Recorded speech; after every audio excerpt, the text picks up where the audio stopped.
Quran itu kan mengatakan inna sholata Tanha tanha anil anil fasya fahsai iwal wa munkar, munkar. Iya. ya kan? Sesungguhnya sholat itu mencegah dari perbuatan mungkar Iya, kan? mungkar dan jahat Nah, ya. nah. Jadi kalau banyak orang sholat, kemungkaran semakin besar, berarti yang dipertanyakan sholatnya seperti apa ini?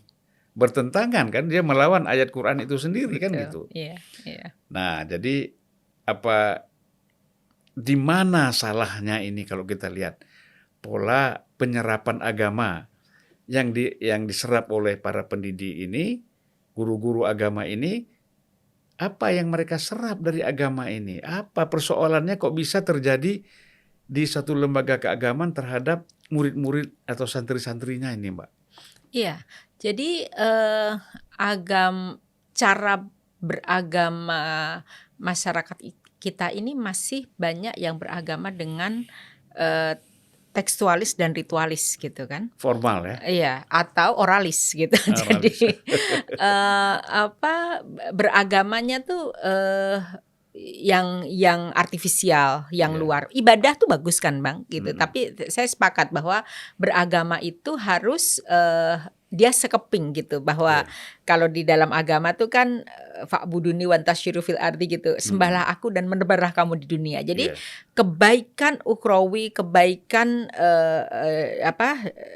keakhiratan itu gitu mhm, ya, atau ritual kepada Tuhan vertikal itu harus seimbang dengan kebaikan horizontal gitu iya, kan. Itu kan pesan agama gitu yang paling inti gitu. Tapi kenapa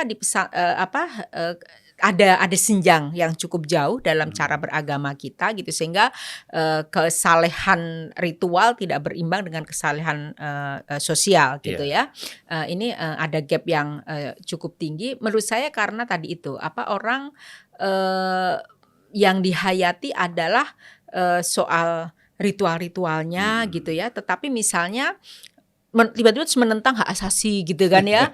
Seakan-akan itu hak asasi itu bukan bagian dari agama gitu. Oh, itu dari barat Padahal gitu loh. itu Padahal intinya inti dari agama itu dulu adalah hak adalah asasi, reformatif ya, kepada dehumanisasi pada masa Rasul untuk menuju ke masyarakat yang humanis iya gitu kan. benar, Revisi-revisi pada awal kenabian itu kan menurut saya sangat menarik ya. Misalnya kayak hak hidup.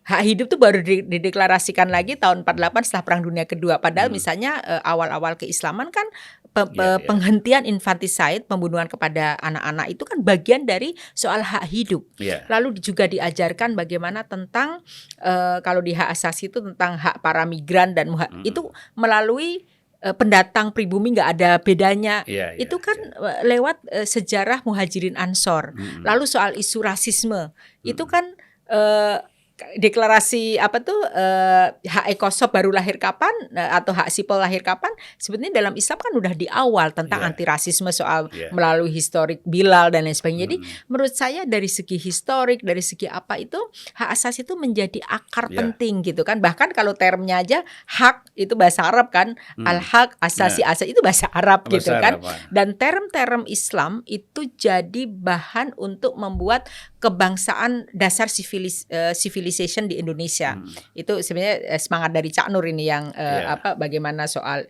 term musyawarah, term hak, term rakyat, itu kan mhm, sebenarnya term-term peradaban politik Islam yang menarik gitu ya, yang iya kontributif pada. Jadi tapi orang mengambil jarak dari hak asasi itu. iya, Selalu dicap ini dari barat, padahal malu mhm, ya harusnya seperti itu. Jadi menurut saya dalam hak asasi ini harus diekstraksi untuk dilihat ulang gitu. mhm, Dia harus menjadi semangat gitu ya. Semangat beragama dan semangat hak asasi kan menurut saya dia satu seatmosfer gitu.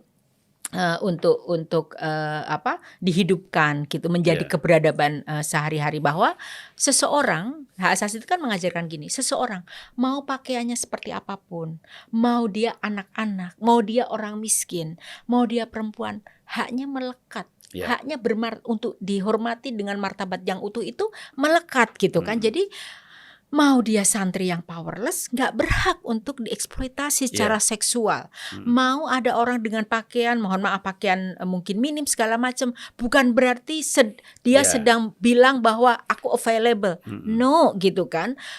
Kita harus hormat pada orang yang dengan pakaian tertutup, tapi juga harus hormat pada orang dengan pilihan pakaian apapun gitu. Nah, sayangnya misalnya itu saya dulu kemarin waktu memperjuangkan RUU TPKS itu Bang, setahun atau 2 tahun itu saya struggling dengan kelompok-kelompok Islam untuk meyakinkan bahwa bahwa kita masyarakat Islam tuh jangan jumping conclusion deh gitu. Tadi tuh bahwa asumsinya bahwa kekerasan seksual karena pakaian minim. Temuan Komnas Perempuan enggak. Yang sering ngantri menjadi korban kekerasan seksual itu tidak jarang uhti-uhti yang pakaiannya panjang itu gitu. Benar. Pelakunya bapaknya sendiri gitu loh. Jadi saya bilang dengan mereka menghalangi RUU TPKS ini sedang menghalangi ya uhti-uhti, ya perempuan-perempuan di Aceh. Kita ingat RUU TPKS ini dari sejarah kepedihan saat Aceh konflik, Papua dan lain sebagainya, di mana perempuan-perempuan hanya ada yang sampai mengalami gangguan kejiwaan segala macam, nggak ada proses hukum, impun. RUU TPKS ini dari sejarah para korban gitu. Jadi kalau saya dibilang ini keberat-beratan, please nggak paham ya soal sejarah ini. Justru adalah dari perempuan-perempuan yang selama ini nggak ditaruh di bawah karpet. Jadi karena gitu. mereka lihat ini Declaration of Human Rights, iya kan? Lalu ini dari Barat.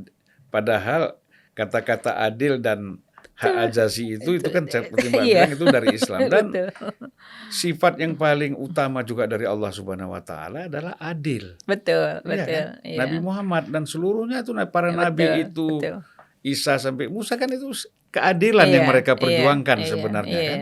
Kalau enggak ngapain mereka melawan kezaliman. Nah, ini yang harus dipahami. Kadang-kadang jadi itulah pemahaman agama secara tekstual ini ya. Kemudian menjadi aktualisasinya itu jadi salah gitu Pak ya.